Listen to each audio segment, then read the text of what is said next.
할렐루야. 이 시간 신본주의 신앙이란 무엇인가에 대해서 지난 시간에 이어서 말씀을 드리고자 합니다. 지난 시간에는 가인과 아벨의 제사, 나답과 아비후 사건, 그리고 사울왕의 불순종을 통해서 신본주의 신앙이란 무엇인가에 대해서 말씀을 드렸습니다.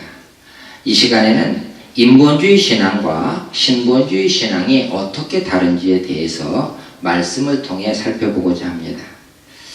먼저 예배 또 구약의 제사에 대해서 인본주의 신앙의 모습을 살펴볼 필요가 있습니다.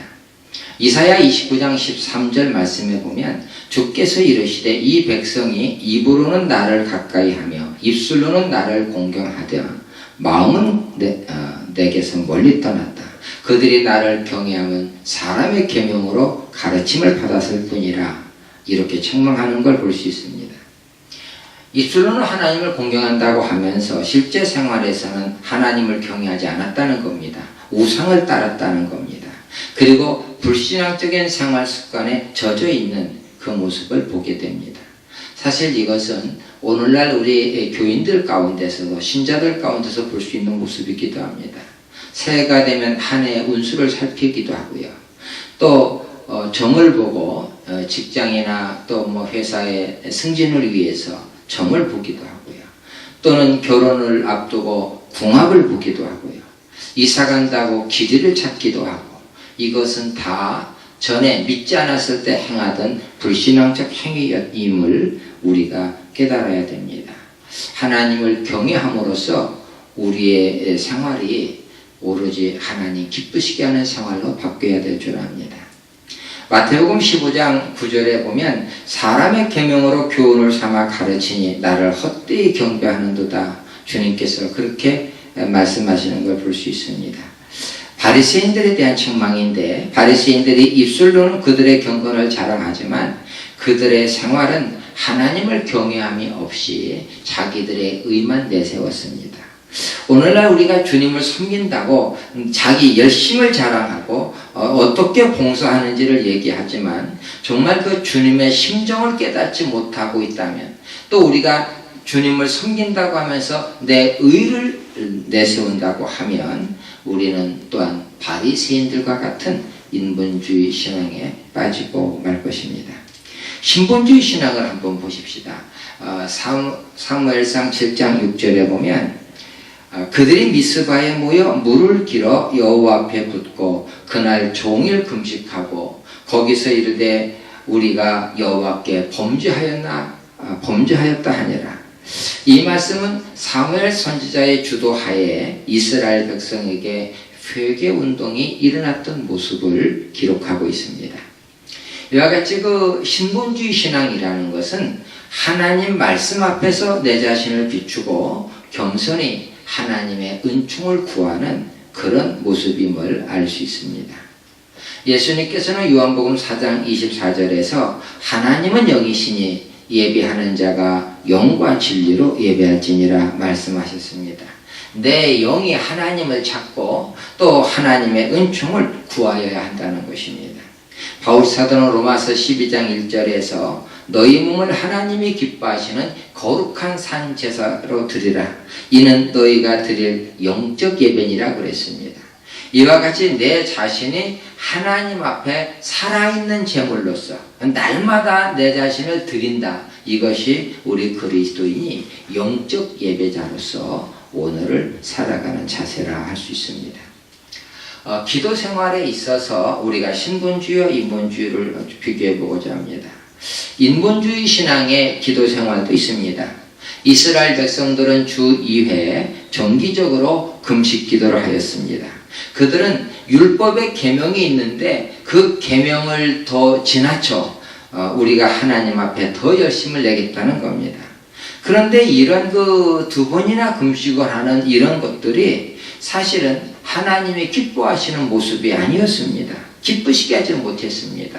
왜냐하면 그들은 이와 같이 금식하면서 동시에 악을 행하였기 때문에 그래요. 우리가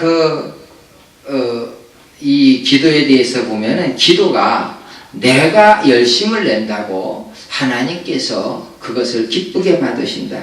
우리가 이렇게 생각해서는 큰 오해입니다. 기도라고 하는 것은 내 자신을 주님께 드리며 주님의 뜻이 나에게서 이루어지기를 바라는 그런 삶이 우리가 선행되어야 된다는 걸 알 수 있습니다. 이사야 58장 6절에 보면 나의 기뻐하는 금식은 흉악의 결박을 풀어주며 멍에의 줄을 끌어주며 압제당하는 자를 자유하게 하며 모든 멍에를 꺾는 것이 아니겠느냐. 즉 하나님께서는 그 고통당하고 어려움 가운데 있는 자들을 싸매주고 또 그들을 위로해 주길 원하셨습니다. 그것을 할 때에 오히려 이것이 하나님이 기뻐하시는 금식이다. 이렇게 말씀하시는 걸 볼 수 있습니다. 누가복음 18장 10절로 13절에 보면 바리새인과 세리의 기도를 볼 수 있습니다. 바리새인의 기도의 내용을 보면은 신앙적으로 아주 모험적입니다. 오늘날 경건한 그리스도인의 모습을 볼 수가 있습니다. 그런데 그 바리새인의 기도가 하나님 앞에 상달되지 않습니다. 뭐가 잘못됐습니까? 바리새인의 기도를 보면 나는 저 세리와 같지 않다. 나는 토색불이 하지 않았다. 일주일에 2번씩 금식하고 또 소득의 11조를 드리고 사실 그의 기도는 하나님 앞에서 자기의 의를 드러내는 기도지 하나님의 뜻에 자신이 순종하겠다고 하나님의 은총을 구하는 그런 기도가 아니었음을 알 수 있습니다. 그래서 예수님께서는 너희가 기도할 때는 골방에 들어가 기도하라. 은밀한 중에 보시는 내 아버지께서 갚아주시리라. 우리는 마음의 중심을 하나님 앞에 내놓아야 한다는 것을 예수님의 교훈을 통해서 알 수가 있습니다. 오늘날 그 교회에서 새벽 기도 또는 금요철야 기도 그리고 다니엘 20일 기도 특별 40일 기도 얼마나 많은 기도들이 있는지 모릅니다. 다양한 기도 제목이 있습니다. 성도 개개인의 경건 생활을 위해서도 또 많은 기도 모임이 있습니다. 우리가 그 모든 기도 모임 속에서 비록 그 기도의 목적은 다양하지만 한 가지 꼭 기억해야 될 게 있습니다. 바로 예수님께서 보여주신 기도입니다. 마태복음 26장 39절에 보면 예수님께서 조금 나아가사 얼굴을 땅에 대시고 엎드려 기도하여 이르시되 내 아버지여 만일 할만하시거든 이 잔을 내게서 지나가게 하옵소서. 그러나 나의 원대로 마옵시고 아버지의 원대로 하옵소서. 십자가를 지는 것이 아버지의 뜻이라면 내가 십자가를 지겠다 이것입니다. 이와 같이 기도란 궁극적으로는 하나님의 뜻이 내 삶 속에서 이루어지기를 소망하고 내 자신을 아버지의 뜻에 복종시키는 이 영적인 씨름이 되어야 됩니다. 그래서 한 나를 통해서 아버지의 뜻이 이루어지기를 소망하는 이 자세가 기도의 바른 자세라는 걸 알 수 있습니다. 우리가 또 헌금에 있어서도 이 인본주의적인 모습과 신본주의 모습을 함께 비교해 볼 수 있습니다. 성도가 하나님께 예물을 드리는 것은 당연한 것일 뿐만 아니라 하나님의 명령이기도 합니다. 우리가 말라기야 3장 11조의 교훈이 있는데 거기에서 우리는 인본주의적 사상을 볼 수 있습니다. 사람이 어찌 하나님의 것을 도적질 하겠느냐. 그러나 너희는 나의 것을 도적질하고도 말하기를 우리가 어떻게 주의 것을 도적질하였나이까 하도다. 이는 곧 11조와 헌물이라. 이렇게 말씀합니다. 이 인본주의 신앙은 뭐냐면 입으로는 하나님을 섬긴다고 하면서 재물을 하나님께 드리기를 아까워합니다. 사도행전 5장 1절로 3절에는 아나니아와 삽비라가 자기 소유를 팔아서 그 값에서 얼마를 감추고 또 얼마를 가져다가 사도들의 발 앞에 두는 것을 볼 수 있습니다. 그때 베드로는 아나니아야 어찌하여 사탄이 내 마음에 가득하여 내가 성령을 속이고 땅값 얼마를 감추었느냐 이렇게 엄하게 책망하는 걸 볼 수 있습니다. 사실 이들은 자기 소유의 절반이나 하나님께 드렸습니다. 그런데 왜 베드로가 이들을 책망했을까요? 사실 성경에 보면 그들이 얼마의 액수를 하나님께 드렸느냐 이것이 문제가 아니라 그들 마음속에 탐욕이 자리 잡고 있었다는 겁니다. 그래서 그 인색한 마음에 이제 하나님 앞에 드리는 것에 자기들이 온전하지 못했던 것을 볼 수가 있습니다. 이 성경에서 볼 수 있는 인본주의 신앙의 물질관이 있어요. 그건 뭐냐면 내 것을 하나님께 드린다는 겁니다. 그래서 드리는 것이 아까워요. 또한 드리고 나서도 나는 얼마만큼 헌금을 했다, 하나님께 드렸다고 자신의 의를 내세우기도 합니다. 그러나 신본주의적 신앙인의 헌금 자세를 한번 살펴보십시다. 누가복음 21장 1절로 4절에 보면 예수께서 가난한 과부가 그 가난한 중에서 자기가 가지고 있는 생활비 전부를 넣는 것을 보시고 그녀를 크게 칭찬하신 것을 볼 수 있습니다. 예수께서 이 가난한 과부의 헌금의 액수를 보신 것이 아니라 나의 모든 것이 주님의 것이다 하는 이 신앙 자세를 보신 것입니다. 그리고 이 여인을 칭찬하시는 겁니다. 신본주의 신앙의 물질과는 청지기적 자세입니다. 나의 모든 것들은 하나님께서 나에게 맡겨주신 것이다. 그리고 나는 하나님의 은혜로 사는 겁니다. 이것을 믿는 거예요. 고린도후서 8장 1절로 4절에 보면 마게도니아 교인들의 헌금에 대한 자세가 기록되어 있습니다. 그들은 많은 시련을 당하여 가난했습니다.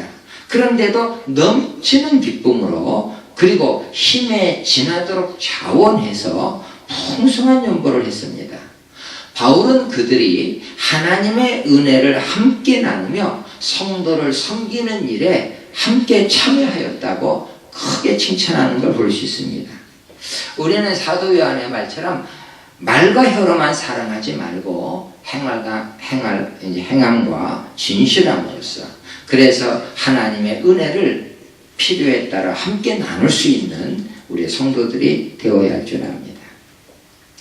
또한 네 번째로 봉사와 섬김에 있어서 우리가 인본주의와 신본주의를 살펴보고자 합니다.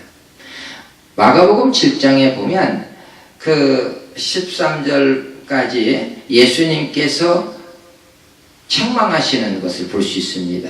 그 책망은 뭐냐면 당시 사람들이 하나님 앞에 드렸다 하고서 부모를 공양하지 않는 겁니다. 무조건 물질이 있으면 이 늙으신 부모님이 계신데 마땅히 물질로 공양해야 되는데 그렇게 하지 않고 이것은 하나님께 드린 겁니다. 그러면 부모한테 공양하지 않아도 되는 이것이 그 당시에 있었던 겁니다. 그 외에도 많은 사람의 계명으로 하나님의 말씀을 거스리는 거기에 대해서 주님께서 하나님께서는 내 부모를 공경하라 이렇게 명령하셨는데 너희는 하나님의 명령을 사람의 계명으로 대치했다 이렇게 책망하시는 걸 볼 수 있습니다. 사실 이 하나님의 계명은 버리고 사람의 전통을 따르는 것은 사실 개신교보다는 오늘날 천주교에서 많이 볼 수 있는 모습입니다. 다행히 이 개신교는 천주교와는 달리 전통을 강조하지 않고 말씀을 강조합니다. 참으로 다행스러운 모습이라고 할 수 있습니다. 그런데 오늘날 교회들에게 직접적으로 해당되는 말씀이 있습니다.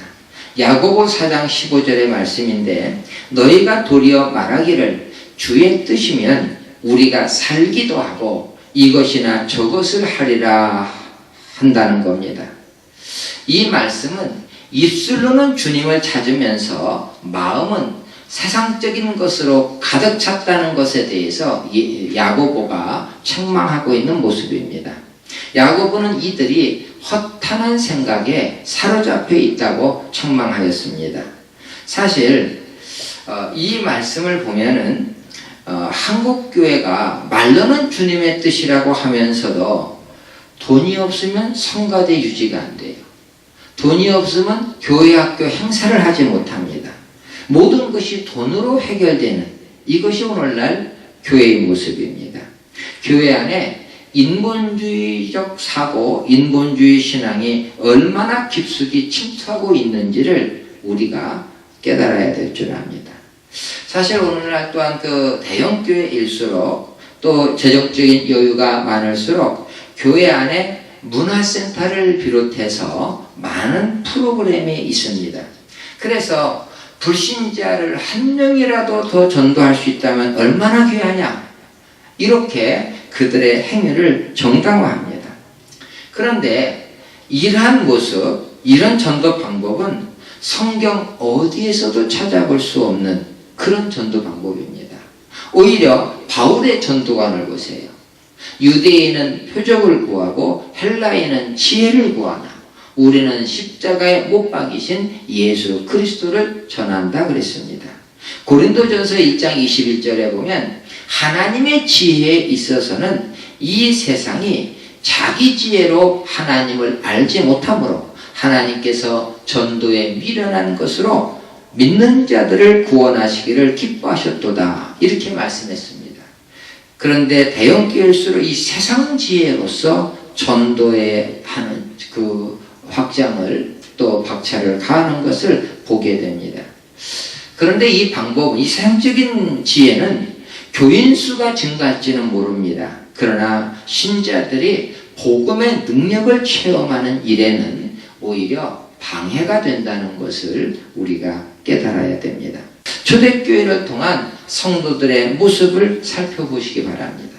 사도행전 2장 44절에 보면 믿는 사람이 다 함께 있어 모든 물건을 서로 통용하고 또 재산과 소유를 팔아 각 사람의 필요를 따라 나눠주며 날마다 마음을 같이하여 성전에 모이기를 힘쓰고 또 하나님을 찬미하며 온 백성에게 칭송을 받으니 주께서 구원받는 사람을 날마다 더하게 하시니라 그랬습니다.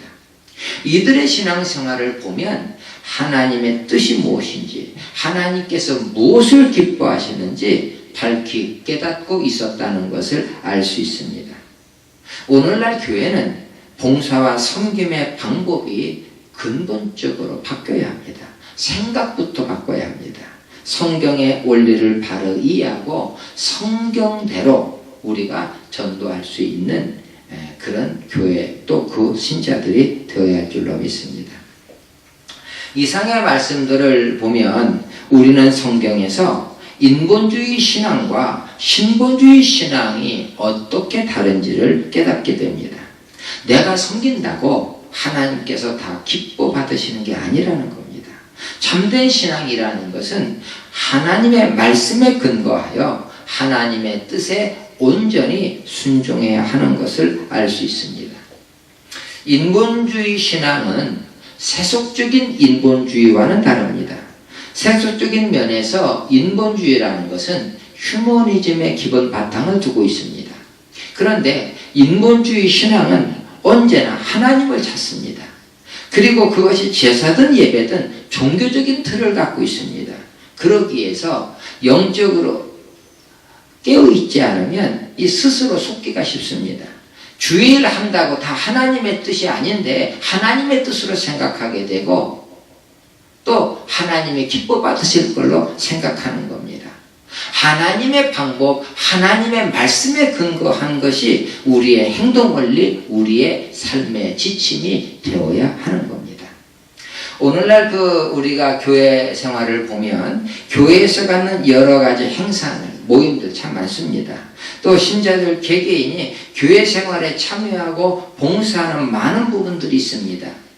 참 아름답고 귀한 모습입니다만은 그것이 교회만의 행사인지 하나님이 기뻐 받으시는 정말 봉사와 섬김이 하나님 앞에서 이루어지는 것인지 이것은 우리가 한 번 더 생각해 보아야 할 줄 압니다. 내가 열심을 낸다고 하나님께서 받으시는 것이 아니라 하나님의 뜻에 합당해야 하나님이 받으신다는 겁니다. 중세기는 종교적인 면에서 볼 때 영적인 암흑 시대입니다. 그런데 성경을 보면 사사기 역시 중세기와 같이 영적 암흑 시대라고 볼 수 있습니다. 그 당시 이스라엘 백성들의 행동 원리는 사사기 17장 6절이나 사사기 21장 25절 말씀처럼 자기 소견에 좋은 대로 행하였더라 이겁니다. 그들의 삶의 원리나 신앙생활이 철저하게 인본주의적 사고에 기초해서 내 생각대로 내 판단대로 하나님을 섬겼다는 겁니다. 우리는 인본주의 신앙에 대한 주님의 깊은 경고를 주님의 그 경고를 마음 깊이 새겨야 될 줄 압니다. 마태복음 7장 21절 23절에 보면 나더러 주여 주여 하는 자마다 다 천국에 들어갈 것이 아니요 다만 하늘에 계신 내 아버지의 뜻대로 하는 자라야 들어가리라. 그날에 많은 사람이 나더러 이르되 주여 주여 우리가 주의 이름으로 선지자 노릇하며 주의 이름으로 귀신을 쫓아내며 주의 이름으로 많은 권능을 행하지 아니하였나이까 이렇게 한다는 겁니다. 그런데 그때 내가 그들에게 밝히 말하되 내가 너희를 도무지 알지 못하니 불법을 행하는 자들아 내게서 떠나가라. 주님이 얼마나 무섭게 책망하시는지를 모릅니다. 내가 주의 이름으로 했다 하지만 그것이 주님의 뜻이 아닐 수 있다는 것을 기억해야 되고 정말로 이게 주님의 뜻인지 하나님이 받으실 만한 것인지를 우리는 말씀을 통해서 다시 분별해야 됩니다. 이와 반대로 신본주의 신앙에 입각한 베드로와 바울의 고백을 우리가 살펴볼 필요가 있습니다. 사도행전 4장 19절에 보면 베드로와 요한이 대답하여 이르되 하나님 앞에서 너희의 말을 듣는 것이 하나님의 말씀을 듣는 것보다 옳은가 판단하라. 대제사장과 관원들의 위협 앞에서 베드로와 요한은 우리는 너희 말을 듣기보다 하나님 말씀에 순종하겠다 이렇게 담대히 선언하는 걸 볼 수 있습니다. 갈라디아서 1장 10절에 보면 이제 내가 사람들에게 좋게 하랴 하나님께 좋게 하랴 사람들에게 기쁨을 구하랴. 내가 지금까지 사람들의 기쁨을 구하였다면 그리스도의 종이 아니니라. 바울은 자신의 전 존재를 걸고 나는 하나님을 기쁘시게 하겠노라 이렇게 선언하는 걸 볼 수 있습니다. 이러한 그 베드로와 바울의 신앙 고백이 오늘 우리 모두의 신앙 고백이 되어야 할 줄 압니다. 결론적으로 말씀을 드립니다. 신본주의 신앙이란 철저하게 하나님 중심입니다. 우리의 행동이나 라이프 스타일, 즉 삶의 방식에 있어서 하나님의 말씀이 기준이 되어야 한다는 겁니다.